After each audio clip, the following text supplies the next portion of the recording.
శిశువుల నిద్రలో కనిపించే సహజ ముద్రలు యోగం, శరీరం, మనస్సు, ప్రాణశక్తి పై లోతైన పరిశీలన. కొత్తగా పుట్టిన శిశువులు లేదా సుమారు 5 సంవత్సరాలలోపు పిల్లలు నిద్రలో ఉండగా గమనిస్తే వారి చేతులు సహజంగా మూసుకుని వేళ్లు కొంత వంగి ఒక రహస్యమైన సహజ ముద్ర లో ఉంటాయి. ఈ స్థితి కేవలం యాదృచ్ఛికం కాదు అని అనేక యోగ, ఆయుర్వేద, తంత్ర, నాడీ శాస్త్ర సంప్రదాయాలు సూచిస్తాయి. శాస్త్రీయ దృష్టి.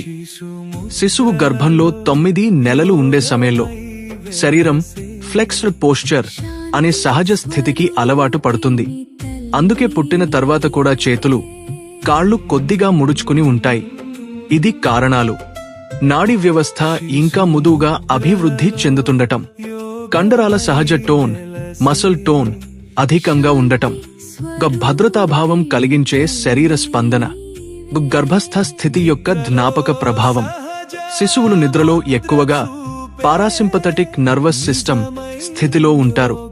అది శరీరానికి విశ్రాంతి, మరమ్మత్తు, ఎదుగుదల కలిగించే స్థితి. యోగ దృష్టి. యోగ సంప్రదాయంలో ముద్రలు కేవలం చేతి భంగిమలు కాదు, అవి ప్రాణశక్తిని నియంత్రించే సూక్ష్మ తాళాలు. శిశువుల సహజ చేతి ముడి కొన్ని విషయాలను సూచిస్తుంది. ప్రాణశక్తి వ్యర్థంగా బయటకు పోకుండా నిల్వ కావడం, హృదయ ప్రాంతంలో జీవచైతన్యం కేంద్రీకృతం కావడం, మనస్సు బాహ్య ప్రపంచానికి పూర్తిగా పరుగులు తీయకపోవడం, శరీర మనస్సు ప్రాణ త్రివేణి సమతుల్యం. పిల్లలు నిద్రలో చూసే ప్రశాంతత, వారి అంతరంగంలో ఇంకా ద్వేషం, భయం, అహంకారం, అధిక ఆలోచనలు లేకపోవడమే. సహజ ముద్ర ఎందుకు ప్రత్యేకం? యోగులు చెప్పిన ప్రకారం మనిషి సహజ స్థితిలో ఉన్నప్పుడు శరీరం తానే సరైన ముద్రలను ఎంచుకుంటుంది. శిశువు చేతి ముద్రలో ఓ బోటనవేలు అగ్నితత్వం, ఓ చూపుడు వేళ్లు వాయుతత్వం, మధ్యవేలు ఆకాశతత్వం, గుంగరవేళ్లు పృథ్వీ తత్వం, ఓ చిన్నవేలు జలతత్వం. ఈ పంచతత్వాలు సహజ సమతుల్యంలో ఉంటాయని భావిస్తారు. మంచి నిద్ర రహస్యం. శిశువులు ఎందుకు అంత గాఢంగా నిద్రపోతారు?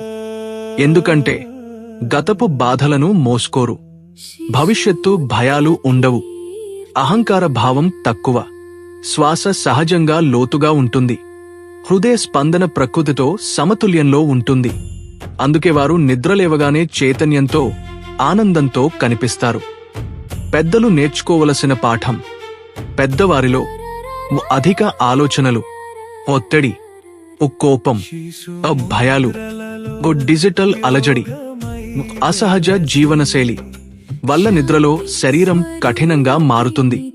చేతులు బిగుసుకోవడం లేదా అసహజంగా పడుకోవడం జరుగుతుంది. యోగం చెబుతుంది, సహజత్వమే పరమ యోగం. నిద్రను మెరుగుపరచే సహజ పద్ధతులు.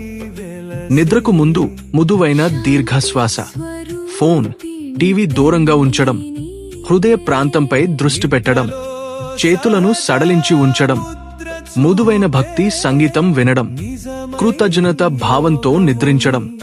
ఇవి మనస్సును శిశువుల సహజ ప్రశాంత స్థితికి దగ్గర చేస్తాయి. ఆధ్యాత్మిక దృష్టి. అనేక మహర్షులు ఇలా పేర్కొన్నారు: శిశువు సహజ సమాధి స్థితికి దగ్గరగా ఉంటాడు. అతనిలో ఇంకా ప్రపంచపు మలిన భావాలు పూర్తిగా స్థిరపడలేదు. అందువల్ల అతని నిద్రలో సహజ ప్రాణ ప్రవాహం ఉంటుంది. అయితే శిశువుల చేతి ముద్రలను నిర్దిష్ట యోగ ముద్రగా శాస్త్రీయంగా నిర్ధారించలేము. ఇది యోగిక, తాత్విక పరిశీలన మాత్రమే. ముగింపు.